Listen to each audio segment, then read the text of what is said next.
사도행전을 묵상하면서 참 하나님께서 얼마나 적절하게 말씀의 타이밍을 주시는지 모르겠어요. 아마도 시대적으로 가장 성경의 상황과 또 시대적인 정황이 비슷한 때를 대라 하면 초대교회 입장에서 보면 아마 지금이 아닌가 생각합니다. 정말 불확실하고 전염병이 창궐하는데 여러분이 잘 알고 계신 대로 그때 초대교회에서는 교회가 여러분 사도행전 24장에 대제사장들과 함께 와서 바울을 정죄하던 이 더둘로라는 변호사가 말하기를 이 전염병 같은 사람들이라고 그랬어요. 초대교회 교회가 전염병 취급을 받고 그런 상황 가운데 불안함으로 어떻게 미래가 펼쳐질지 모르는 그런 시대 속에서 우리가 만나는 오늘 이 스데반은 참으로 우리에게 적절하고도 너무나 중요한 교훈을 주지 않는다 생각하지 않을 수 없습니다. 그래서 저는 여러분과 저가 정말 마음을 활짝 열고 이 사도행전 7장의 말씀, 우리가 사실 전체를 다 다루기는 분량이 너무 많지만 이미 우리는 창세기를 묵상하면서 전반부에 이 스데반의 말을 이해할 수 있는 이 배경이 다 깔려 있기 때문에 그 배경을 염두에 두고 오늘 스데반을 함께 만나면서 오늘 우리에게 적절한 이 시대를 헤쳐나갈 수 있는 말씀의 은혜들을 함께 받는 시간이 되기를 소원합니다. 심리학자들의 말을 빌리자면 인간은 어떤 성장의 단계를 거쳐서 성숙에 이른다고 얘기를 해요. 그러면서 심리학자들은 어린아이들을 오랫동안 관찰하고 돌아보면서 이 아이들이 크기까지 이런 6가지의 단계를 거친다고 합니다. 마치 우리 구원에도 단계가 있죠. 이걸 오도 살루투스라고 얘기를 하는데 구원의 서정이라고 하는 것처럼 소명이 있고 부르심이 있고 그 가운데 믿음과 회개가 있고 성화, 영화의 단계를 가는 이런 어떤 순서적으로 이해하는 것처럼 인간의 성장 단계도 순서적으로 이해를 하는데 가장 첫 번째 단계는 이 가치관이 분열되어 있는 상태라고 합니다. 무슨 뜻이냐면 아이들이 태어나서 어느 순간에 이르기까지는 이 아이들에게는 무엇이 옳으냐 그르냐 이거는 그들이 알 수 없다는 거죠. 그러니까 가치관이 분열되어 있는 거예요.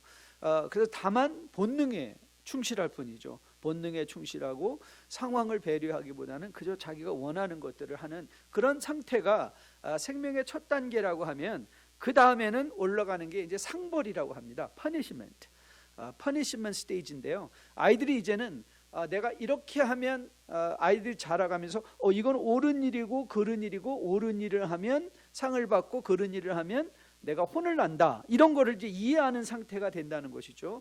그런데 거기서 조금 한 단계 더 올라가면 이제 단순히 모든 일을 상벌의 기준에 따르는 것이 아니라 칭찬받기를 원한다는 거예요. 칭찬받는 상태. 그래서 이거를 good boy and good girl stage라고 해요. 심리학에서 good boy and good girl stage를 지나가는데요. 단순히 상벌이 아니라 이제는 내가 상 받을 일에서 상 받을 일을 선택하는데 벌이 무서워서가 아니라 상을 받을 기쁜, 칭찬받을 기쁨에 칭찬을 받기 위해서 기꺼이 그런 일들을 행동을 유발한다고 얘기를 합니다. 그런데 여기서 또 하나 올라가면 이제는 가치관이 분명한 상태인데요.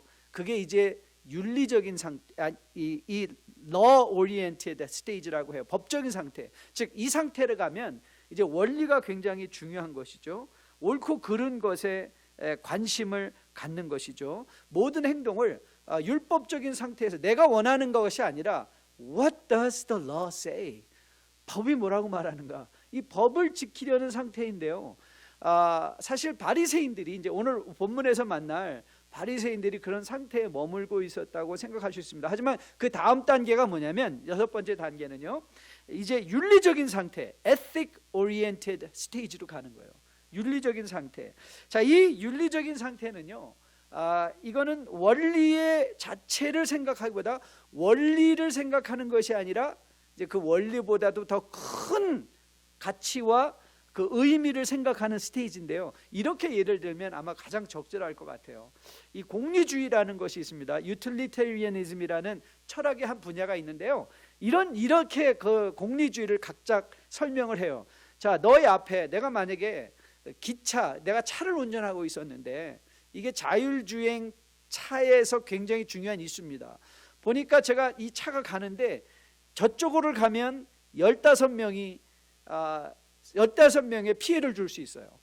그리고 이쪽을 보니까 한 사람만 피해를 주면 되는 거예요. 한 사람을 피해를 주면. 그럼 여러분, 공리주의는 뭐라고 말하죠? 공리주의라는 건 많은 사람의 행복을 위해서 소수가 희생돼도 된다는 게 공리주의거든요. 그러니까 그러면 운전자는 이때 15명의 사람을 해야 하는 것보다, 그렇죠?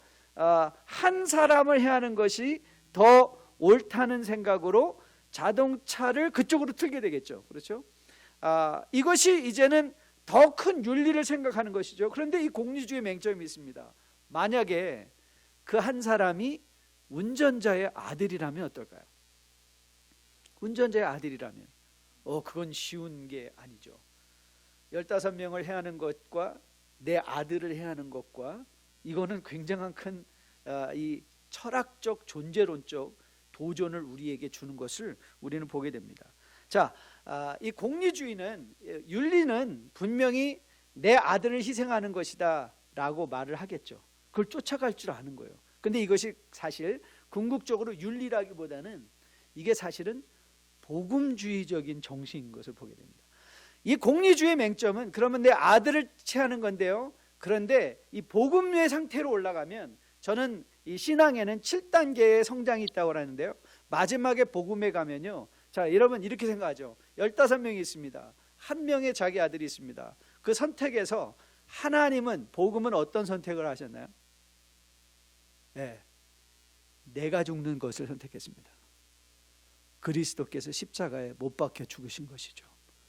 운전자가 15명을 더 생각하는 건 한 사람을 더 생각하는 것이 아니라 그 한 사람을 위해서 내가 죽는 것을 선택할 줄 아는 것. 그게 뭐죠? 그게 복음주의적인 성장인 것을 보게 됩니다. 자, 이 성숙의 과정은 단순히 단계적인 것은 아닙니다. 이게 다 복합적으로 나타날 때가 있는데요. 자, 오늘 이런 사람의 인격적 성숙의 단계와 오늘 본문은 어떤 관계가 있는가 우리 한번 살펴보도록 하겠습니다. 자, 오늘 우리는 본문에서 두 가지 다른 부류의 사람들을 만나게 됩니다. 스데반과 또 스데반을 옹호하던 크리스천의 관점이 있다면, 오늘 이 스데반을 대적하고 있던 이제 무리들을 우리가 만나게 되죠. 그 무리들은 바로 유대인, 그 당시에 율법을 가장 중요하게 여겼던 율법주의자들의 바리새인이나 대제사장과 같은 사람들이었던 것을 보게 됩니다. 그런데 여러분 보십시오. 이 두 부류의 사람들을 이해하기 위해서는 우리가 사실은 공통점부터 시작해야 됩니다.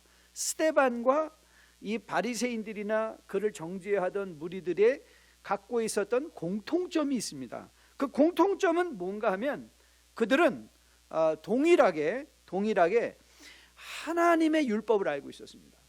그렇죠? 7장 말씀을 보면 이 스데반이 얼마나 하나님의 말씀을 이해하고 있었는가를 우리는 이미 보게 됩니다.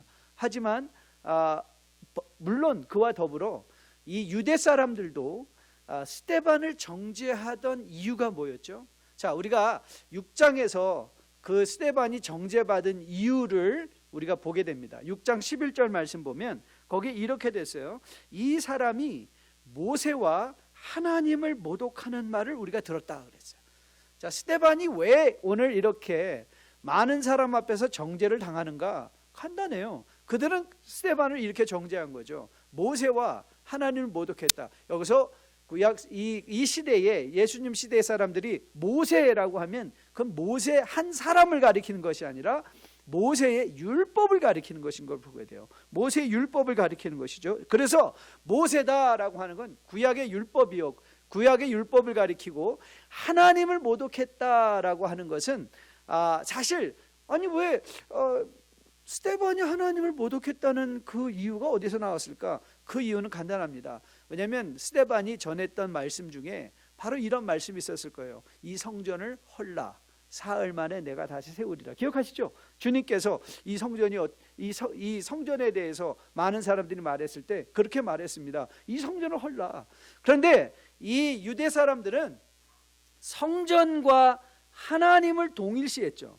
그렇죠? 그래서 성전을 헐라는 말을 이들은 하나님을 모독했다는 것으로 들은 거죠. 그래서 이들의 입장에서 보면 스데반은 분명히 모세의 율법을 거스렸다, 모독했다, 성전을 통하여 예수님의 말씀을 전하는 걸 통해서 이들은 하나님을 모독했다라고 당연히 정죄할 수 있었던 것을 보게 됩니다. 7장 말씀은 7장 전체 1절부터 60절까지 말씀은 스데반이 이런 정죄에 대해서 스스로를 변론하는 장면의 말씀인 거예요. 그러니까 7장의 배경은 6장 11절의 답변인 거예요. 6장 11절의 답변.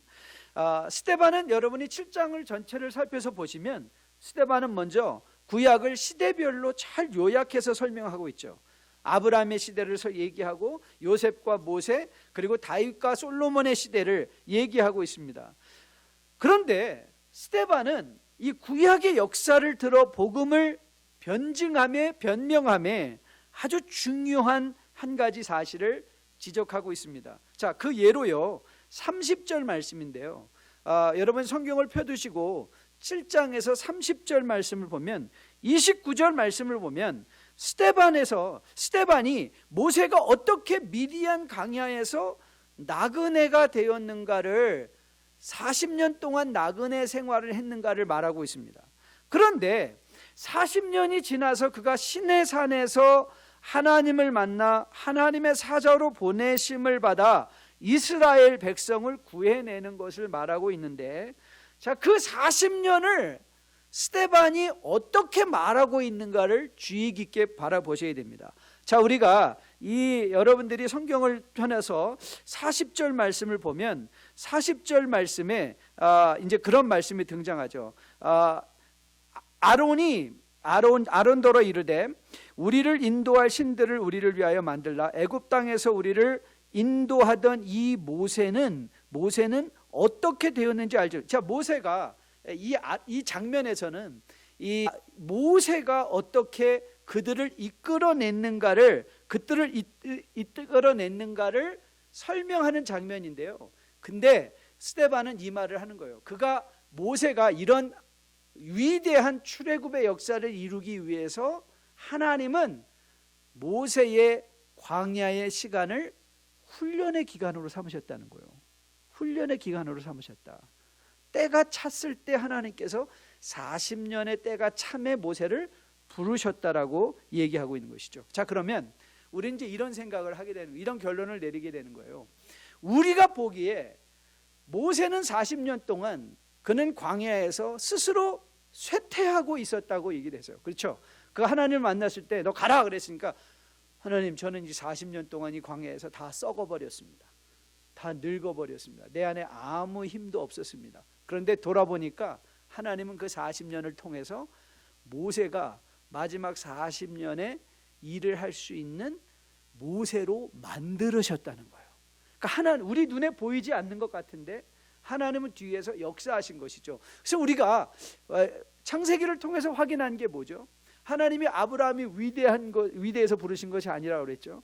하나님이 이삭이 위대하기 때문에, 야곱이 위대하기 때문에, 야곱의 12자녀들이, 아니 오히려 우리는 창세기를 공부하면서 에돔과 야곱을 비교해도 에돔이 얼마나 더 인간적으로 뛰어나고 매력 있는 사람인가. 그렇죠?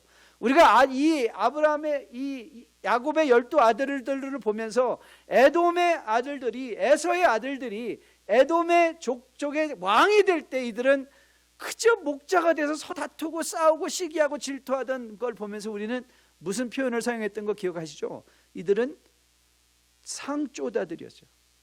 그런데 하나님은 그들을 사용하셨다는 거죠. 무슨 뜻이죠? 하나님이 일하고 계셨다. 아브라함이 아브라함 된 것, 요셉이 요셉 된 것, 그건 그들의 인격적 우월함이나 뛰어남이 있었던 것이 아니라 하나님이 그들을 불쌍히 여기셔서 그들을 만들어 가시며 유대에 필요한 하나님의 종들로 사용하셨다는 것이죠. 여러분, 그 역사가, 그래서 오늘 스데반은 이 말을 합니다. 그 역사의 모든 목적과 목표가 뭐였는가? 왜 아브라함? 일하시는 하나님을 보여주기 위함이었다는 거예요. 근데 하나님께서 인간을 위하여 일하시는 클라이맥스가 있습니다. 클라이맥스. 그게 뭘까요? 하나님께서 인간을 위하여 일하시는 클라이맥스는 예수 그리스도 십자가입니다. 그래서 구약의 모든 사건들은 뭐를 가리키는 거예요? 예수 그리스도를 가리키는 것이죠. 그래서 우리는 아주 단순하게 이런 공식으로 성경을 이해합니다. 구약은 오실 예수, 신약은 오신 예수, 묵시록이나 계시록은 다시 오실 예수. 그러니까 성경의 핵심이 뭐예요? 성경을 구약과 신약을 엮어주는 하나의 줄을 대라 하면 그게 뭐죠? 예수 그리스도인 거예요. 예수 그리스도. 스데반은 오늘 그 얘기를 하고 싶은 거예요. 그러면서 오늘 스데반은 혹독한 말로 자신을 정죄하는 자들을 향해서 이렇게 선언합니다. 자, 51절 말씀부터인데요. 55절에 이렇게 얘기합니다. 목이 곧고 마음과 귀에 할례 받지 못한 사람들아, 너희도 너희 조상과 같이 항상 성령을 거스르는도다. 너희 조상들과 선지자들 중에 누구를 박해하지 아니하였느냐?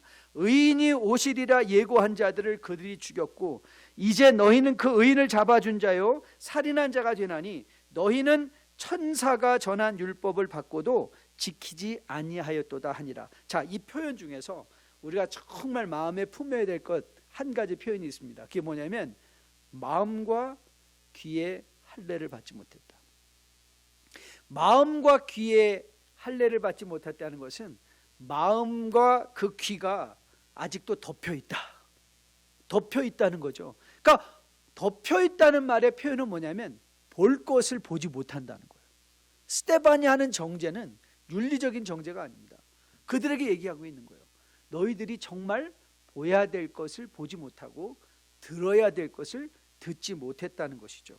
자, 그러다 보니 이들은 하나님께서 이스라엘 백성들을 택하셨을 때에 출애굽기 19장에서 분명히 너희를 온 세상을 향한 제사장의 나라가 되겠다라고 세우겠다 그렇게 말씀하셨어요. 여러분, 구약을 읽다 보면 여러분, 레위 지파들은 자기 땅을 소유하지 않았습니다. 그 이유는 간단해요. 왜냐하면 레위 지파에게는 하나님이 기업이 되시죠. 그러니까는 레위 지파는요, 이스라엘의 넘버원이 되도록 부르심을 받은 것이 아니에요. 제사장들은 넘버원이 될 필요가 없어요. 그들은 다만 디딤돌이 되면 되는 거예요. 그들을 통하여 사람들이 하나님께 나갈 수 있도록. 그런데 이스라엘의 레위뿐만 아니라 온 이스라엘 백성들은, 이스라엘은 제사장의 나라가 되는 거예요. 제사장의 나라가 된다는 건 무슨 뜻이죠? 그들을 디딤돌로 하여 세상의 모든 사람들이 하나님께 나아갈 수 있도록 도와주는 민족인데요, 이들이 볼 것을 보지 못하고 들을 것을 들으지 못하니까 어떻게 됐습니까? 네, 이들은 오히려 거침돌이 된 거예요. 디딤돌이 되어야 되는데 거침돌이 되어버리고 만 것이죠. 자, 이 사실을 이제 염두에 두고 우리가 이 시대를 살아가는 우리들이 생각하고 받아야 되는 말씀의 교훈들을 한번 구체적으로 생각해 봅시다. 여러분, 우리가 이 두 그룹을 비교하기 위해서는 그들의 공통점에 대해서 알아야 된다고 그랬죠. 우리가 먼저 제시한 공통점이 뭐였었죠? 네, 그들도 구약에 이 동일한 아브라함을 알고, 동일한 이삭을 알고, 동일한 야곱을 알고, 동일한 요셉을 알고, 동일한 다윗과 솔로몬을 알았는데 왜 스데반과 다른 결론에 나왔냐는 거예요. 자, 이게 오늘 본문의 가장 중요한 도전입니다. 스데반과 이들은 동일한 성경의 구약의 지식들을 갖고 있었는데 왜 스데반은 그가 보고 있는 것을 보고 있었고 구약의 사람들은 그걸 보지 못했는가? 이유는, 원인은 한 가지입니다. 예수를 통하여 보냐, 통하여 보지 않느냐에 달려있는 거예요. 예수를 통하여 보는가, 예수를 통하여 보는가, 아니면 예수를 통하지 않고 보는가. 여러분, 우리에게는 정말 필요한 시각이 있습니다. 그건 뭐냐면, 여러분들 안경을 쓰시는 분들은 이해가 될 거예요. 안경을 벗고 나면 뿌옇게 보이고 보이지가 않죠. 그러나 안경을 쓰고 나면 뭐가 되죠? 보여요. 저는 이 영상, 페이스북에서 보는 영상 중에 제가 제일 좋아하는 영상은요, 안경 쓰는 영상이 하나 있습니다. 그 영상이 뭐냐면, 이 컬러 블라인드, 이 생맹인 사람들, 그러니까는 전혀 색을 구분을 못해요. 오렌지색 컬러도 블루 컬러도 보라색도 아무것도 스스로, 그러니까는 세상을 흑백으로 보는 건데요. 어떤 특별한 사람들에게는 안경을 씌워주면 그 안경을 통해서 색을 구분할 수 있어요. 근데 그때 사람들이 다 그 안경을, 어린 사람, 나이 드신 분들 누구나 할 것 없이 그 안경을 쓰고 안 우는 사람이 없어요. 내가 보았던 세상이 이런 세상이었는가를 그때야 보는 거예요. 늘 보던 건데, 늘 보던 세상이 블랙 앤 화이트인데요, 그 안경을 끼면 컬러풀하게 보이는 거예요. 여러분, 오늘 스데반은 예수 그리스도라는 안경을 쓰고 보니까 구약의 전체 역사가 컬러풀하게 어떻게 예수 그리스도 안에서 열매를 맺을 뿐만 아니라 그 예수 그리스도의 안경은 우리로 하여금 오늘뿐만 아니라 미래를 바라보게 하는 것, 천국을 지금 볼 수 있도록 우리의 시각을 열어주는 것이 된 것이에요. 이것을 가지고 우리는 관점의 변화라고 해요. 이제 2000년도에 정말 유행하던 책이 하나 있어요. 스티븐 코비라는 사람이 쓴 책 중에 Seven Habits of Successful People, 성공하는 사람의 7가지 습관이라는 그 책이 있는데요, 저는 이제 기억 못해요. 그런데 그 중에 한 가지 제가 읽었던 예화는 항상 기억하고 있어요. 어느 날 뉴욕 아침에 아주 이 복잡한 지하철에 한 가족이 탔어요. 남자가 초췌한 모습으로 아이들 3명을 데리고 탄 거예요. 그런데 아버지는 지하철에 타자마자 고개를 푹 숙이고 거기 서 있었어요. 그런데 아이들이 난리를 치기 시작하는 거예요. 거기 있는 모든 사람들이 눈살을 찌푸리기 시작했어요. 그러면서 그 아이들을 데리고 온 그 남자를 보면서 아무도 사실 내놓고 불평은 못했지만 그냥 참고 있다가 그 중에 이제 용기 있는 사람, 그렇죠? 이 에틱 스테이지에 있는 사람이 이제 용기를 내서 아버지한테 말한 거예요. Hey man, can't you say something to your children? 또 지금 아이들이 지금 얼마나 다른 사람들을 불편하게 하고, 그러자 그 남자가 갑자기 고개를 들더니 아이들을 바라보니까 정말 아이들이 지금 난리를 치고 있는 거예요. 그러자 갑자기 남자가 얘기를 했어요. I'm sorry, their mom just died. 지금 병원에서 제 애들의 엄마가 방금 죽었습니다. 제가 안정시킬게요. 그러자 거기서 그 아이들을 보면서 불쾌하게 생각했던 모든 사람들의 관점이 한꺼번에 바뀌었어요. 뭐로 바뀌었을까요? 불쌍하다. 아니 왜 저렇게 하는 게 이해가 된 거야. 그래, 마음껏 뛰어라, 마음껏 난리 부려라, 너희들 얼마나 힘드니. 그 마음이 변한 거예요. 여러분, 자 보세요. 상황이 변했습니까? 상황은 하나도 변하지 않았어요. 상황은 변하지 않는데 뭐가 변했는가요? 사람들이 그 상황을 바라보는 눈이 변한 거예요. 여러분, 우리가 관점의 변화, 우리의 모든 형편을 예수 그리스도를 통하여 본다는 것은 바로 이런 뜻이에요. 우리가 처한 상황은 변하지 않을 수 있어요. 아직도 힘들 수 있어요. 여러분 보십시오. 오늘 스데반은 지금 돌 맞을 위험 앞에 서 있어요. 그가 예수 그리스도를 보았기 때문에 돌 맞은 상황을 피한 건 아니었어요. 하지만 그는 거기에서 마음의 평강과 자유를 누릴 수 있었어요. 그리고 성경이 오늘 스데반을 통해서 우리에게 보기 원하는 것은, 저는 이 스데반의 자유였다고 믿어요. 스데반의 자유. 날아오는 돌 가운데 돌을 보지 않고 예수를 볼 수 있었던 그 자유, 그 영적인 안목. 여러분, 그랬더니 돌도 기쁨으로 맞을 수 있는 우린 스데반을 만나게 되죠. 여러분, 우리가 예수 그리스도를 이제 한번 상상해 보세요. 여러분, 예수 그리스도를 여러분의 인생의 관점으로 지금 우리가 처한 형편을 바라본다고 생각해 보세요. 여러분의 마음에 들지 않는 자녀를 예수 그리스도의 눈을 가지고 본다고 생각해 보세요. 여러분의 마음에 들지 않는 이 배우자들이 혹 있다면 한번 예수의 눈을 가지고 한번 바라본다고 생각해 보세요. 정말 하루가 다르게 변하는 상황 속에서, 이 코로나 바이러스 때문에 하루가 다르게 변하는 이 상황 속에서 우리가 이 모든 상황을 예수 그리스도 우리에게 말씀을 통하여 모든 것을 합력하여 선을 이루시는 그 하나님의 관점으로 우리의 눈에 보이지 않는 것 같아도 모세의 40년을 하나님의 시간으로 만들어서 그를 만들고 가르치고 훈련하던 하나님을 우리가 생각한다면 오늘 우리 이 시절을 지나간 여러분과 저도 이 시절을 저는 여러분과 함께 더 복되게 감사하게 보낼 수 있을 거라고 생각합니다. 언제요? 우리가 예수 그리스도를 볼 수 있게 될 때, 볼 수 있게 될 때. 오늘 스데반은 이 예수를 눈으로 보고 고백했어요. 그렇죠? 오늘 본문에 그 눈을 들어 하늘을 보았더니 거기에 뭐가 보였어요? 예수 그리스도가 보였어요.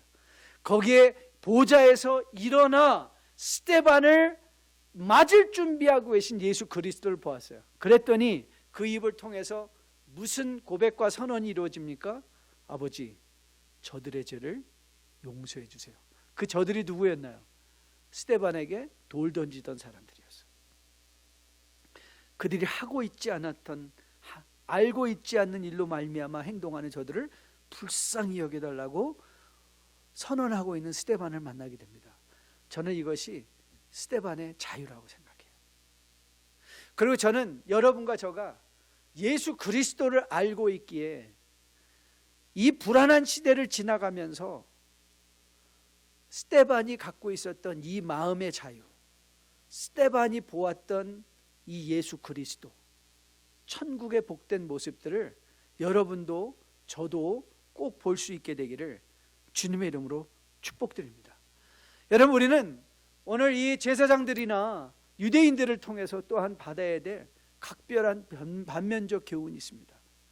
그들은 좋은 지식을 갖고 있었음에도 불구하고 그것을 통하여 정말 보아야 될 예수 그리스도를 보지 못했던 것이죠. 우리도 정말 좋은 것을 가지고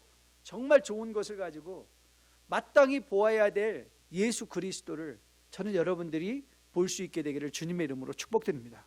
성경을 읽으면서 오늘 이 본문 말씀은 나로 하여금 어떤 예수를 믿게 하는가, 어떤 예수님을 보게 하는가, 그 질문을 늘 던지시고, 그리고 이 시대에 불안과 염려를 불평과 원망, 서로 지적하는 것이 아니라 배려와 위로, 격려함으로 이 어렵고 힘든 시대를 넉넉하게 지나갈 수 있게 되기를 주님의 이름으로 축복드립니다. 요한복음 14장 6절에 주님은 선포하셨습니다. 진리가 너희를 자유롭게 할 것이다. 그렇습니다. 예수 그리스도는 우리를 자유롭게 하시는 분이십니다. 우리의 상황 변하지 않은 것, 아직도 요식업이나 서비스업에 종사하시는 분들은 정말 힘들고 어려울 거예요. 그러나 그 가운데 하나님은 이 일을 통해서 나에게 무슨 말을 하시는가? 내가 이런 일을 지나가면서 나는 이제 앞으로 어떻게 준비해야 될 것인가? 이런 일이 또 올 때 나는 더 놀라지 않는 모습으로 어떻게 설 수 있을 것인가? 이 기회를 통하여 저는 여러분들이 하나님을 깊이 만나실 수 있게 되기를 주님의 이름으로 축복드립니다. 제가 요즘 더 의도적으로 시도하고 준비하고 또 하는 일이 있습니다. 그게 아침에 와서 제 마음속에 어젯밤에는 또 무슨 일이 일어났을까? 미국은 또 어떻게 코로나 바이러스의 영향을 받았을까? 뉴스를 보고 싶은 마음이 있어요. 그런데 그 마음을 억누르고 요즘은 뉴스를 보기 전에 성경의 말씀을 더 이전보다 2배씩 더 읽습니다. 성경의 말씀을 깊이 묵상해 가면서 읽어가면서 내가 세상의 뉴스를 듣기 전에 하나님의 뉴스를 들어야 되겠다. 하나님의 말씀을 들어야 되겠다. 그래서 지금 일어나고 있는 모든 일들을 하나님이 하시는 말씀을 통해서 해석을 할 때 내 마음이 평안과 안전, 감사, 기쁨을 누릴 수 있겠구나. 저는 여러분도 그런 습관을 들이시기를 주님의 이름으로 부탁드립니다. 정말 한 줄의 성경 말씀이라도 이럴 때 정말 여러분 평소에 성경을 읽고 있지 않던 분들이 있으셨다면 저는 정말 권면드리고 싶어요. 여러분 정말 하나님의 말씀을 시편부터라도 지금 성경을 안 읽은 분이 있다면 꼭 아침에 시편 한 편은 읽고 시작하시는 여러분 되시기를. 시편 한 편을 읽고 그리고 세상을 보십시오. 말씀을 읽고 세상을 보고 말씀을 통하여 세상을 본다는 건 예수님을 통하여 세상을 보는 것 아니겠습니까? 그 예수님을 통하여 세상을 바라보며 그 시대마다 적절하게, 최근에 신약 읽기를 마치면서 야고보 장로의 권면이 제 마음속에 다가왔습니다. 환난과 시험을 당할 때 야고보 장로는 우리에게 권면하죠. 지혜를 구하라 그랬어요. 그리고 이런 표현을 거기에 더불어 우리에게 주셨어요. 후히 주시고 꾸짖지 아니하시는, 그렇죠, 후히 주시고 꾸짖지 않는 하나님께 지혜를 더 구하자. 맞습니다. 여러분과 제가 하나님의 말씀에 지혜를 구하면 세상을 바라보는 눈이 다르게 보일 거예요. 아무리 돌이 날라와도 우리는 그 가운데 서 계셔서 우리를 맞아주시고 우리를 돌보시고 우리를 만들어 가시는 그 예수님을 보게 될 것입니다. 저는 여러분과 저 또 온라인으로 예배드리는 우리 모두가 이 예수님을 꼭 만나고 또 한 주간의 삶에서 이 예수님 때문에 기뻐하시고 이 예수님 때문에 감사하시고 오늘 특별 찬양의 권면대로 두려움 없이 염려 없이 평강과 자유를 누리면서 또 이웃들을 향한 우리의 눈을 더 크게 열어서 함께 도울 수 있고 격려할 수 있고 기도할 수 있는 여러분과 저 우리 뉴라이프교회의 모든 성도 되기를 주님의 이름으로 축복드립니다. 우리 함께 찬양하려고 하는데요, 여러분들도 잘 아는 찬양이에요. 혹시 셀폰을 가지고 계신 분은 빨리 한번 쳐보세요. 주님 손잡고 일어서세요. 왜 나만 겪는 고난이냐고. 이 찬양을 우리가 함께 일어나서 올려드리길 원하는데요, 제가 다 부탁했어요. 여기 있는 분들 우리 다 같이 특별 찬양으로 온라인에서 찬양하는 분들을 위해서 함께 우리가 불러드리자 요청했어요. 우리 같이 정말 가사 한 절 한 절 잘 생각하면서 하나님, 내가 정말 그리스도를 통하여 내 형편을 보게 도와주세요. 그리스도를 통하여 정말 내 삶의 현실을 보게 도와주세요. 그래서 지금 코로나 바이러스가 돌처럼 우리를 향하여 달려오고 있는데, 그런데 그 가운데서도 우리를 위하시는 예수님을 볼 수 있는 안목을 주세요. 기도하는 마음으로 함께 주님 앞에 찬양 올려드리는 우리 모두 되기를 소원합니다.